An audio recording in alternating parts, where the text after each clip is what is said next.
우리는 무한 경쟁 시대에 살고 있습니다. 기업들은 이 경쟁을 좀 더 최전방에서 피부로 느끼고 있죠. 기업이 경쟁에서 지면 문을 닫아야 됩니다. 그래서 기업 간의 경쟁은 전쟁과 같습니다.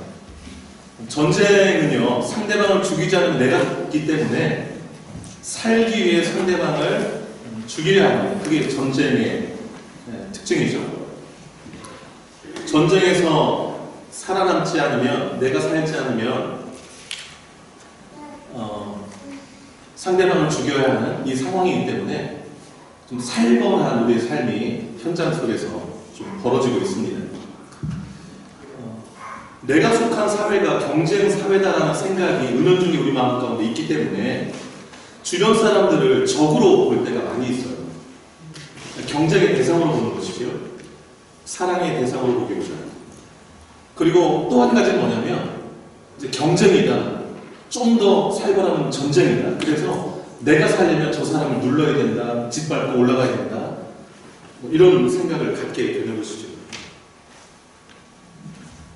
이런 사회 속에서 우리가 살아가는 우리 마음이 좀 황량해집니다. 왜 이런 사회가 됐는가? 경쟁 사회, 좀 더 심화된 전쟁 사회가 왜 됐는가? 죄의 결과, 죄의 영향이라 할 수 있습니다. 죄가 우리 마음 가운데 들어와서 그런 사회를 만들어 가고 있는 것이죠. 여러분, 하나님이 우리에게 원하시는 사회에서의 모습을 경쟁 사회로 보실까요? 하나님 그 반대를 얘기합니다. 여러분, 예수님이 요한복음 15장 13절에서 이렇게 말씀하셨어요. 들어보세요. 사람이 친구를 위하여 자기 목숨을 버리면 이보다 더 큰 사랑이 없다. 곱씹어 모아야 될 내용이에요. 내 옆에 있는 사람을 친구로 보라는 거예요.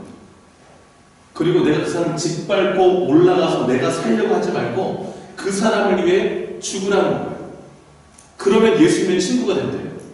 잘 보세요. 내가 예수님을 믿어요. 구원받았다고 해요. 하늘나라를 꿈꿔요. 그런데 교회 안에서는 그렇게 배우고 알고 기도도 해요. 그런데 교회를 떠나서 사회 속에 쑥 들어가면 경쟁이, 그 속에서 그저 짓밟고 올라가려 하고 죽이려 하는 모습은 아닌가. 다 친구가 아닌 적으로 보지는 않는가. 예수님을 사랑한다 하지만 예수님의 친구의 모습으로 살아가는가. 돌아봐야 할 줄 알아요. 그 말씀 한 다음 절에 요한복음 15장 14절에 예수님이 이렇게 말씀하셨어요. 너희는 내가 명하는 대로 행하면 곧 나의 친구라. 그러니까 내 주변을 친구로 여기고 그들을 위해서 섬기고 목숨까지 내릴 정도로 섬기면 예수님의 친구라는 것이. 예수님은 우리에게 너무 실천하기 어려운 요구를 하시고 당신은 말씀만 하시고 안 하시는가? 그렇지 않아요. 요한일서 3장 16절, 요한복음 3장 16절 너무 잘 하시잖아요. 근데 요한일서 3장 16절도 요한복음 3장 16절과 맥을 같이 하는 내용인데 제가 읽어드릴게 들어보세요. 그가 우리를 위하여 목숨을 버리셨으니, 예수님이죠.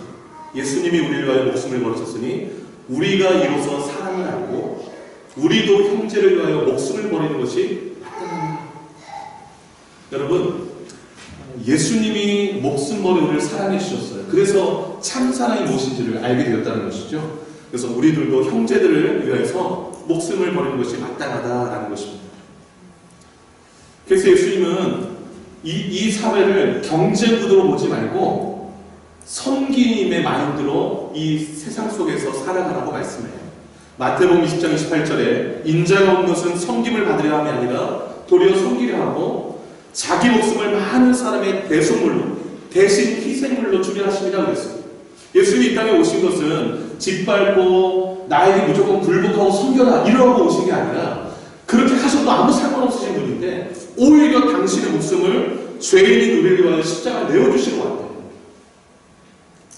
그러면서 그 마태복음 23장 11절 이렇게 말씀하셨어요. 너희 중에 큰 자가 있느냐? 섬기는 자가 되어야 할지니라 말씀하셨습니다. 여러분, 왜 예수님이 이 무한 경쟁 시대 속에서 남을 짓밟지 않으면 내가 죽을 것 같은 이 사회, 남을 죽이는 삶이 아니라 남을 살리는 삶, 남을 대신하여 죽는 삶을 살라고, 섬기는 삶을 살라고 말씀하셨을까요, 여러분? 그래야 상생하기 때문이에요. 상생이 무엇을 말하나요? 서로 살세, 서로 사는 것. 이게 성경의 놀라운 비밀이에요. 저 사람을 죽이고 짓밟으면 내가 살아 남을 것 같지만 그렇게 죽이는 순간 내가 또 표적이 돼서 내가 죽습니다. 그래서 악순환이 계속되는 거예요. 그래서 전쟁은 서로 죽이면 이쪽에서 공격하고 계속 반복이거든요. 그 역으로 살라는 게 성경의 진리예요. 보세요. 예수님이 당신의 목숨을 우리를 위해 내어주고 오셨잖아요. 죽으셨어요. 근데 어떻게 됐나요? 3일 만에 부활하셔서 하나님 살리셨어요. 그리고 죄로 인해 죽을 수밖에 없는 우리를 영생 없는 길을 열어주셨어요. 예수님도 살고 우리도 살고 이런 놀라운 성경의 비밀을 예수님의 모습을 통하여서 우리에게 보여주시는 거예요. 하나님은 이렇게 말씀하시는 거예요. 남을 죽이고 네가 사는 삶을 살지 말고 네가 죽고 남도 살리고 너도 사는 삶을 살라. 이것이 주님이 하나님 우리에게 말씀하시는 삶입니다. 여러분, 남편을 누르고 아내가 살려고 하면 아내가 살까요? 둘 다 죽어요. 아내를 짓밟고 남편 혼자 내가 좀 기피고 살아봐야겠다 그러면 어떻게 될까요? 남편이 기뻐질까요? 아니요. 옆에 아내가 없어져요. 혼자 뭐 하겠어요? 그 누가 짓밟히고 그 밑에서 있겠습니까? 여러분, 이게 그런 사고들을 막 넣어주는 거예요, 사탄이. 짓밟아라, 올라서라, 네가 안 짓밟히면 네가 짓밟힌다, 네가 안 죽이면 네가 죽는다. 이거 사탄이 계속 그런 생각을 넣어주는 거예요. 이렇게 반대로 살아보세요. 남편을 존중하면 어떻게 될까요? 남편이 짓밟히면 당할까요? 천만에요. 아내가 존중해줘요. 존경합니다. 근데 이게 잘 안 되는 거예요. 아내를 사랑하면 어떻게 될까요? 남편을 무시할까요? No. 왕처럼 섬기죠. 이게 성경의 원리인데 이 원리가 좀 그 반대 개념으로 막 흘러가고 있어요. 우리 사회가 그렇다 보니까. 여러분, 우리가 지금 성경 속에서 레아와 그 라헬의 두 자매 모습을 지금 살펴보고 있잖아요. 두 자매는 너무나도 상반된 모습을 가진 자매예요. 레아는 외모는 조금 부족했지만 마음씨가 너무 예쁜 여인이었고, 라헬은 외모가 출중했으나 좀 마음에 시기심이 많은 여인이었죠. 레아는 남편의 사랑을 좀 못 받았지만 라헬은 남편의 사랑을 꼭 찾았던 여인이고, 그래서 하나님 좀 균형 좀 맞춰주려고 레아에게 아들 넷을 주고 라헬은 아들을 안 주고, 그렇게 하다 보니까 또 라헬이 또 시기심이 발동해서 여종 빌하를 들여서 아들 둘을 얻죠. 둘을 얻은 다음에 이름을 뭐라고 지었어요? 단, 납달리. 단은 무슨 뜻이에요? 내 억압을 하나님이 갚아주셨다. 그리고 납달리는 뭐예요? 경쟁에서 이기다. 그래서 언니랑 경쟁에서 내가 크게 이겼다. 이래가지고 그 경쟁 구도로 만들어버리잖아요. 자매간의 모습을. 지난 시간에 여기까지 살펴봤어요. 오늘은 그 이후의 시간인데, 여러분, 이 레아와 라헬 아주 그냥 가깝잖아요. 자매 안에서 또 한 남편을 둔 그 구조 속에서 계속 경쟁하고 있어요. 그 경쟁이 그들의 삶을 어떻게 끌어가는가 오늘 본문에서 좀 확인해 보려고요. 그리고 우리의 삶을 어떻게 좀 이렇게 만들어가면 좋을까 오늘 본문에서 좀 확인해 보기를 원하는데요. 여러분, 첫 번째로 경쟁은 또 다른 경쟁을 낳는다 라는 것을 오늘 본문이 보여주고 있습니다. 경쟁은 또 다른 경쟁을 낳는다. 여러분, 오늘 9절부터 읽었잖아요. 그 위에 30장 1절로 8절의 내용이 라헬이 막 시기해가지고서 언니는 아들이 넷이 있고 자기는 자식이 없으니까 남편한테 자식 낳게 안 그러면 죽어버리겠다 이래가지고 남편이 화가 나가지고 내가 못 낳게 하는 거냐, 하나님이 못 낳게 하는 거지. 이래가지고 서로 옥신각신하다가 그런 방법이 뭐냐, 인간적인 방법 써가지고 여종을 첩으로 들여가지고 비랄 통해서 자식들을 얻었잖아요. 그리고 나서 이제 이름을 지은 게 아까 단 납달리로 지었다고 했잖아요. 여러분 보세요. 그 납달리라고 지면서 내가 언니와 크게 경쟁해서 이겼다. 이게 8절이잖아요. 그 이후 9절이 어떻게 되는가 보세요. 9절에 레아한테 어떻게 했어요? 출산이 멈춘 걸 보고 아들 넷 낳고 이제 끝난 걸 보고 레아도 어떻게 합니까? 여종 시녀 비라를 야곱에게 아내로 줘요. 첩으로 드려요. 그리고 아들 낳는 경쟁에 돌입해요. 여러분, 경쟁을 걸어오니까 이쪽에서 그래 내가 질 수 있냐? 너만 요정이냐? 나도 요정이냐? 이래가지고서 또 요정을 드려요. 그래가지고서 또 아들을 또 둘 얻었어요. 하나님도 공평하게 둘둘씩 주시는데 이 레아의 시녀 실바를 통해서 아들 둘을 낳자 이름을 이제 지었어요. 레아가 첫째 아들 이름을 뭐라고 지었나요? 가. 뜻이 뭡니까? 복되다라는 뜻이에요. 그 다음에 둘째 아들한테 이름을 뭐라고 지었어요?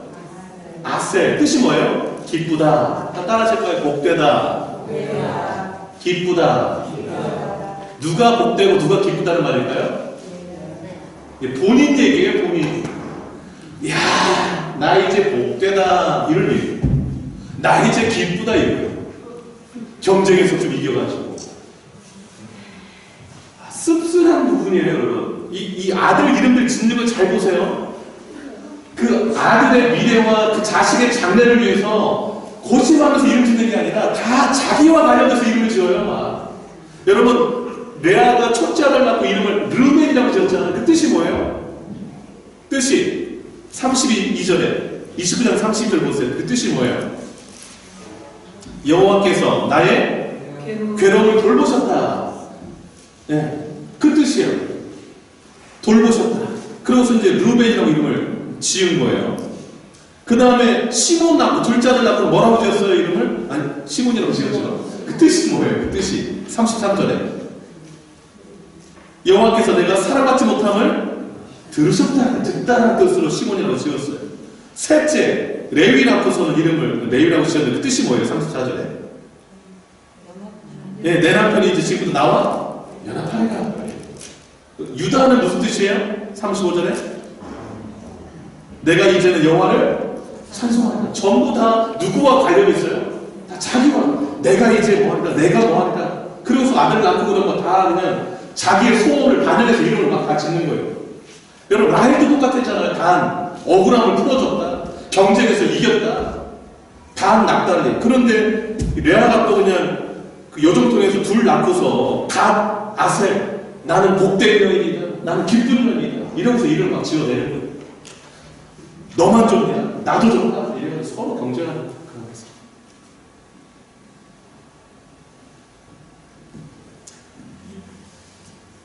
여러분, 이전에 레아는 라헬과 크게 경쟁하려고까지는 초반에 하다가 아들 네 번째 낳았을 때, 유다 낳았을 때 내가 이제 하나님을 찬양하려고 그래가지고 신앙이 하나님만 바라보고 좀 바뀌었다고 했잖아요, 지난번에요. 그런데 레아가 라헬이 경쟁을 걸어오니까 그게 흔들려 버리는 거예요. 그러니까 내가 하나님 앞에 바른 신앙으로 나아가다가 누가 하나 옆에서 나에게 경쟁을 걸어오면 뭐 내가 너보다 못한 게 뭐 있어. 이러고서 또 같이 경쟁에 끼어드는 거예요. 이런 우려를 범하면 안 돼요. 내가 하나님을 바라보면서 나아가는 삶을 살아가다가 누가 나에게 아들로 경쟁 걸어오든 돈으로 경쟁 걸어오든 뭐 외모로 경쟁을 걸어오든 거기에 같이 맞붙어서 나가면 우리의 삶은 경쟁에 휘말리게 되어버리는 거예요. 여러분, 경쟁은 경쟁을 낳는다는 것을 오늘 레아가 자기의 여정을 야곱에 드리면서 아들 둘을 낳는 모습에서 확인해 볼 수가 있습니다. 동점됐어요. 2대2 그 여정들을 통해서. 그러면 이제 경쟁이 끝났을까요? 아니에요. 1라운드가 끝난 거예요. 2라운드가 시작을 하는데 그게 이제 경쟁의 두 번째 특징이라고 할 수 있는데, 여러분, 경쟁은 두 번째로 모든 것을 거래로 여겨요. 거래로 만들어요. 여러분, 그 14절 보시면 밀 거둘 때라는 말이 나와요. 르우벤이, 이때 르우벤의 나이가 5살, 6살 정도로 가요. 왜냐면 7년 동안 봉사한 다음에 결혼해가지고 또 라헬도 얻어서 나머지 7년 안에 이제 자식들 낳기 시작했거든요. 그래서 첫 아들 르우벤이 아주 어릴 텐데 이 르우벤이 밖에 나갔다가 합한채라는 것을 가지고 와요. 여러분, 합한채가 뭐냐면 합치다는 뜻이에요. 화는 기쁠 환.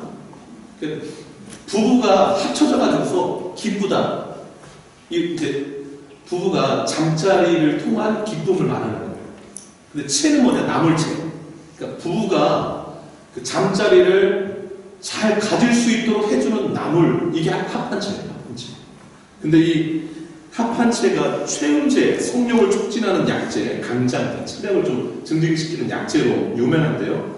그래서 오늘 본문에 나오는 이 합한채를 사랑의 과실이라고 해요. 영어로 맨드레이크라고 하는데 냄새가 향긋하고 그 다음에 꽃도 아름답고 희귀식물이에요. 근데 그 희귀식물을 처가들이 어떻게 하다 뜯어가서 온 거예요. 그 귀한 거. 그래서 이제 엄마한테 갖다 줬는데 레아한테. 그게 또 라헬한테 작은 엄마한테 들어갔어요. 그 얘기. 그런데 라헬이 어떻게 했을 것 같아요, 여러분? 여러분, 언니 레아가 그 합한채를 다 가지고 있으면 그걸로 누굴 막 할 수 있겠어요? 네, 남편을. 그래서 남편의 사랑을 이제 빼앗아갈까봐 라헬이 어떻게 했는가? 언니한테 그거 나 좀 나눠줘 이런 거예요. 여러분 그 14절 끝에 보시겠어요? 14절 끝에 라헬이 레아에게 이르는데 뭐라고 그랬어요? 언니의 아들의 합한채를 청구하노라. 뭐 본인이 얻은 것도 아닌데 언니가 아들을 준 건데 언니 그거 나 좀 나눠줘 뭐 이런 거예요. 청구했다는 말이 좀 나눠달라는 뜻이거든요. 그랬더니 레아가 뭐라고 그래요? 레아가 조금 속상을 했어요. 그래서 레아가 약간 속상한 통으로 15절을 말하는데 15절은 같이 한번 읽어보도록 하겠습니다. 15절 시작. 레아가 그에게 이르되 네가 내 남편을 빼앗은 것이 작은 일이냐? 그런데 네가 내 아들의 합한채도 빼앗고자 하느냐? 여기까지. 레아 마음이 좀 좋은 것 같아요? 안 좋은 것 같아요? 지금? 별로 안 좋아요. 남편도 뺏어가자더니 지금 합한채까지 뺏어가려고 그러냐? 뭐 이러는 거죠. 레아의 마음에 상처가 좀 깊었어요. 그 라헬을 통한 상처가. 그러니까 남편을 완전히 라헬이 이제 이렇게 사랑을 빼앗아가니까 레아는 늘 마음에 좀 이렇게 남편에 대한 그림이 있었던 것 같아요. 그러니까 이제 안 준다 이거죠. 내가 이것마저 뺏기네, 남편도 뺏겼는데 이러니까 라헬이 그럼 거래하자고. 그 거래가 뭐예요? 15절에 나 합한채 주면 오늘 밤 남편 뭐 할게? 언니한테 동침하라고 줄게. 이러. 이게 말이 되는 얘기예요. 야곱을 마치 자기 소유처럼, 남편을 자기 소유처럼 여깁니다. 그리고 남편을 거래하고 있어요. 여러분 남편 준다니까 레아가 어떻게 했을까요? 오케이? 이래가지고 합한채를 줬어요. 그리고 남편을 기다리는 거예요. 그래서 남편이 저녁 때가 되니까 들어와 일 마치고 들어오니까 여보 하면서 뭐라고 했는가 보시겠어요? 16절 한번 읽어볼게요. 16절 시작. 저물 때에 야곱이 들에서 돌아오매 레아가 나와서 그를 영접하며 이르되 내게로 들어오라. 내가 내 아들의 합한채로 여기까지. 여러분 이게 아내가 남편한테 할 소리예요. 내가 합한채로 당신을 샀다. 여러분 이 샀다라는 말이 고용하다라는 뜻이에요. 하이어. 돈 주고 몇 시간 내가 당신을 사다라는 게 이 표현이에요. 산노라는 이 뜻 자체가. 얼마나 남편이 야곱이 레아를 찾지 않았으면, 그러니까 라헬이 완전히 야곱을 자기 손에서 이제 막 꽉 쥐고 삼았던 거예요. 그 언니한테는 가지도 못하게 하고 막 이렇게. 그러니까 이제 그 밤에 야곱이 레아와 동침을 합니다. 참 좀 가슴 아픈 장면이 이 남편을 두고 거래하는 이 모습을 보세요. 남편에게 하는 이 당신을 산노라 이런 표현들. 한 가정에서 믿음의 가정에서 있을 수 있는 일입니다. 어떤 사람은 이렇게 말할 수 있어요. 목사님 뭐 이래나 저래나 이렇게 났나 저렇게 났나 아들 많이들 낳아가지고 12집 다 된 거 아닙니까? 그러니 뭐 잘 된 거 아니에요. 뭐 하나님 아브라함 이삭 야곱에게 자손 번성하게 해주겠다는데 뭐 이렇게 저렇게 해서 하여튼 나면 되는 거 아니에요. 이렇게 얘기할 수도 있을지 모르겠어요. 그래 여러분 이런 방식으로 자손들을 계속 많이 낳는 게 하나님이 기뻐하실 방법으로 오는 것인가라는 것을 생각해 볼 필요가 있습니다. 여러분 만약에 야곱이 한 여자랑만 결혼했다면 12아들 안 낳게 하셨을까요? 20아들도 더 낳게 하셨을까요? 그러니까 지금 이 야곱에게 그 라반이 상추를 통해서 이 부인이 2명 생기게 거기서 서로 경쟁하다가 자기 여종들 가져서 지금 부인이 넷째잖아요. 첫까지 해가지고 이 경쟁 속에서 계속 자녀를 낳는데 배다른 자녀이 서로 한 가정에 태어나니까 서로 안에서의 경쟁심이 서로 생기는 거예요. 남편을 거래하면서 사기도 하고 팔기도 하고 이 가정의 모습이 아닌 것이죠. 특별히 믿음의 가정을 가면서 레아가 벌써 또 임신했어요. 이미 레아가 자기 몸으로 내 아들 낳았잖아요. 그런데 아들 둘이 더 낳았어요. 5번째 아들 낳고서 이름을 뭐라고 지었나요? 이사가요. 뜻이 뭐예요? 18절에 하나님이 내게 그 값을 주셨다. 그 값이 무엇을 주셨을까요? 무슨 값으로 얻은 아들? 합한 채 값이에요. 진짜 그래. 내가 합한 채로 남편 샀더니 하나님 그 값으로 이 아들 줬네. 이 뜻이에요. 여러분, 하나님이 레아가 라헬한테 합한 채를 팔았기 때문에 하나님이 그 값으로 이사가 아들 줬나요? 아니에요. 하나님은 아브라함과 이삭과 야곱에게 약속을 하셨기에 자손들을 계속 우리 연약한 중에도 주시는 거예요. 그런데 어떻게 인식하냐면 내가 이걸 팔아서 얻은 아들이지 이렇게 생각을 하는 거예요. 그러니까 하나님의 우리가 해석할 때 있어서 다 내 중심으로 나에게 이루어진 모든 일을 해석을 하는 모습이 본문에 나타나죠. 참 안타까운 모습이에요. 또 아들을 하나 더 얻었어요. 그 아들 이름은 뭐라고 지었나요? 스불론이라고 지었어요. 뜻이 뭡니까? 20절에 그가 나와 함께 살리라. 동거하다 이 뜻이에요. 그러니까 이제 아들 6명 낳았으니까 이제 야곱이 남편이 라헬이랑 안 살고 이제 나랑 완전히 동거하며 살리라. 이렇게 확신하고 지은 아들 이름이 스불론이에요. 네. 그리고 딸도 하나 더 낳았어요. 레아. 그래서 레아가 낳은 자식이 성경에 나온 자식이 총 몇인가요? 아들 6에 딸 하나 이렇게 낳은 거예요.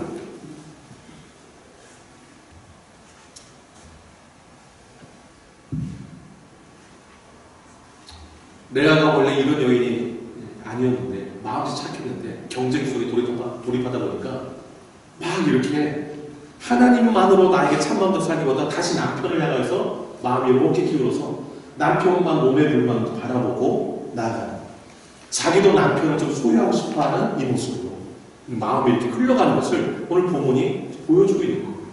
보여주고 있는 거예요. 여러분 최민수 아시죠? 영화배우. 그 부인이 이름이 지금 생각이 안 나는데 강주 맞아요. 크리스찬 가족을 알고 있는데 그 두 부부가 서로 얘기를 나누는데 잘 지내고 있거든요. 부부 사이가 너무 좋아요. 근데 부부 사이가 막 싸우기도 하고 많이 그랬는데 이제 터득했대요. 잘 지내는 것을. 뭐냐 그랬더니 서로가 얘기하는데 서로 상대방을 소유하려고 하니까 계속 문제가 생깁니다. 그 소유하려고 하자고 놓기 시작하니까 서로가 너무 관계가 좋아졌대요. 있는 모습 그대로 그냥 받아줘요. 그런데 지금 레아와 라헬의 모습 속에서 서로 내가 내 남편을 막 이렇게 소유하려고 하는 모습이 서로의 경쟁 속에서 나오고 있죠. 그러다 보니까 언니와 동생 사이의 관계가 아름다운 관계가 이루어지고 있지 않아요. 이루어지고 있지 않아요. 여러분, 경쟁은 하나님으로 향하는 우리의 마음을 이 세상으로 향하게끔, 욕심으로 향하게끔 만들어가고 있습니다. 남편은 소유의 대상, 거래의 대상은 경쟁의 대상이 아님에도 불구하고 경쟁은 우리 삶을 현 모양의 거래의 관계로 만들어가는 특성이 있다는 것을 본문이 말해주고 있습니다. 셋째로 경쟁은 또 우리의 삶을 어떻게 끌어가는가? 갈증을 더하게 만듭니다. 갈증을 더하게.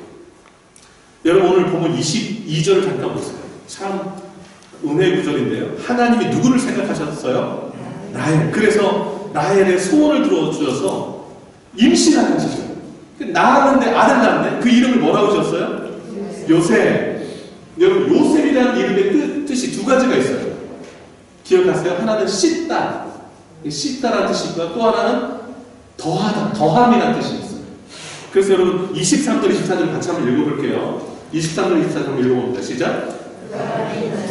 아들을 낳고 이르되 하나님이 내 부끄러움을 씻으셨다 하고 그 이름을 요셉이라 하니 여호와는 다시 다른 아들 내게 더하시길 원하노라 하였더라. 아멘. 그래서 씻으셨다는 뜻이 요셉이고 하나님 더 주세요 이게 요셉이라는 뜻입니다. 여러분 지금 아들이 없다가 아주 오랜만에 하나님께서 아들을 선물로 주셨잖아요. 이게 하나님의 특별한 섭리인데 너무 잘난 부분이 많다 보니까 하나님께서 좀 겸손하라고, 좀 돌아보라고, 임신이 늦게 되도록 하신 거예요. 더 낮추도록. 그러나 하나님께서 아들을 딱 줬는데 아들을 받고 너무 좀 좋았죠. 이제 수치가 다 떨어져요. 그 당시에는 자신을 못 낳으면 여인의 수치였기 때문에 부끄러움을 다 씻어주셨다. 그런데 그러면 감사하고 하나님 너무너무 감사합니다. 이 마음만 갖기보다는 하나님 또요. 더 주세요. 그게 이제 요셉의 이름 가운데 라헬이 이제 더 갈증을 보이는 모습을 보이고 있습니다. 여러분, 이 경쟁의 마음이 있으면 하나님 이거 주세요. 또 주세요. 또 주세요. 만족이 별로 없어요. 만족이. 그게 오늘 여러분 함께 읽은 9절부터 24절까지 해서 레아와 라헬의 서로 경쟁 구도 속에서 나타나는 모습이에요. 그래서 11번째 아들까지 나온 거예요. 야곱을 통해서 요셉까지. 그 마지막 라헬이 낳는 아들이 베냐민인데 그 12아들에서 12지파가 이제 생기기도 하는데, 여러분 오늘 이 본문 9절부터 24절 속에서 여러분과 함께 들여다보고 싶은 게 있어요. 들여다보고 싶은 게. 그건 뭐냐면 이 두 자매가 경쟁하는 이 모습 속에서 하나님은 어떻게 반응하셨는가. 하나님. 그 부분을 좀 봤으면 좋겠어요. 여러분 17절과 22절이 하나님이 두 사람에게 보인 반응이에요. 17절 한번 보실까요? 읽어보세요. 시작. 하나님이 레아의 소원을 들으셨으므로 그가 임신하여 5째 아들 야곱에게 낳았지요. 여기 하나님이 레아의 소원을 들으셨으므로 체크해 놓으세요. 22절 한번 읽으실까요? 시작. 하나님이 라헬을 생각하신지라 하나님이 그의 소원을 들으시고 그의 태를 여셨습니다. 예. 하나님이 경쟁하는 두 여인을 똑같이 사랑하셨어요. 그리고 그 여자감을 똑같이 보고 똑같이 받아주시고 똑같이 이렇게 은혜를 베푸셨는데, 특별히 17절에 소원을 들으셨다라는 표현, 레아의 소원, 그리고 22절 라헬을 생각하셨다는 이 표현. 이것이 우리가 경쟁 사회 속에서 크리스천들이 가져야 될 마음을 보여줬다라고 보는 것입니다. 서로 경쟁하는 이 사회 속에서 성도가 가져야 될 마음은 나보다는 상대방을 먼저 생각하는 마음. 여러분, 레아가 이런 마음을 품었다면 여러분 그게 예쁜 마음일까 한번 생각해 보세요. 저것은 얼굴도 예쁘고 몸매도 좋고 남편 사랑도 한 몸에 받으니까 평생 자식 없이 지내라. 자식 없이 지내면서 자식이 없는 아픔을, 그 부끄러움을 평생 가져라. 이러면 하나님이 그 마음을 이뻐하실까요? 아니에요. 하나님은 그런 걸 원치 않으셔서 라헬도 생각하신지라 하면서 아들을 주시고 그 마음을 우리가 갖고 살라는 것이죠. 내 가까이 있는 사람이 지금 무엇 때문에 아파하는가를 생각하고 그것을 좀 생각해주는 마음, 그 마음으로 살라는 것이죠. 그 다음에 반대로 라헬이 이제 레아에 대해서 언니는 자식이 많으니까 남편은 절대 못 줘. 남편은 내 거야. 이런 마음을 갖는다면 그것이 하나님이 원하시는, 기뻐하시는 마음일까? 그렇지 않을 줄 압니다. 내 소원 들어달라기보다 상대방의 소원을 먼저 들어주는 모습으로 살아가는 것. 내 생각만 하기보다 상대방의 생각을 먼저 하는 것. 이것이 경쟁사회 속에서 하나님의 백성들이 통해야 될 마음이 아닐까 생각합니다. 우리가 사는 이 가정에서 또 이 관계 속에서 자매 사이도 그렇고 부부 사이도 그렇고 부모와 자식 사이도 서로 경쟁하고 거래하는 모습이 있어요. 아빠 엄마가 나한테 해준 게 뭐야? 라는 말을 종종 하죠. 나는 아빠 엄마가 나한테 해준 만큼만 해줄 거야. 이건 하나님의 백성의 사고방식이야. 부부끼리도 당신 결혼하고 나한테 해준 게 뭐야? 지금까지 내가 다 손해보고 산 것 같아. 손해보고 살려고 하나님 우리 부르셨다고 그랬죠. 내가 섬기고 나눠주는 것. 그런데 우리는 그냥 내가 더 얻을 것. 내가 이만큼 당신 내 소원 들어준 게 뭐야? 당신이 내 생각해준 게 뭐야? 이렇게만 얘기를 해요. 하나님은 뭐라고 했냐면 계속 경쟁 속에 살아가는데 레아의 소원도 들어주시고 라헬도 생각하는 하나님 모습인데 이 모습이 안 보여요. 이것이 우리가 원하는 모습입니다. 희생하려 하지 않고요. 소원만 요구하고 억울함만 토로합니다. 상대방은 어떤 아픔을 겪고 있는지, 어떤 마음의 어려움이 있는지 전혀 생각하지 않아요. 오직 나쁜 나만 바라보고 나만 생각해요. 하나님 오늘 본문에서 말씀합니다. 너만 보지 말고 힘들어하는 고통하고 있는 내 남편, 내 아내, 내 부모, 자식을 먼저 생각하라. 그리고 먼저 그의 손을 좀 들어주라 말씀하세요. 경쟁 사회 속에 그 경쟁 속에 가장 빛이 나는 삶은 섬김의 삶이에요. 먼저 생각하는 삶이에요. 내 소원 이뤄달라고 하기 전에 상대방 소원을 들어주며 나아가는 삶이에요. 경쟁의 삶이 아니라 상생의 삶이에요. 그런 삶을 살아가시는 저와 여러분 되시기를 축복합니다. 기도하겠습니다.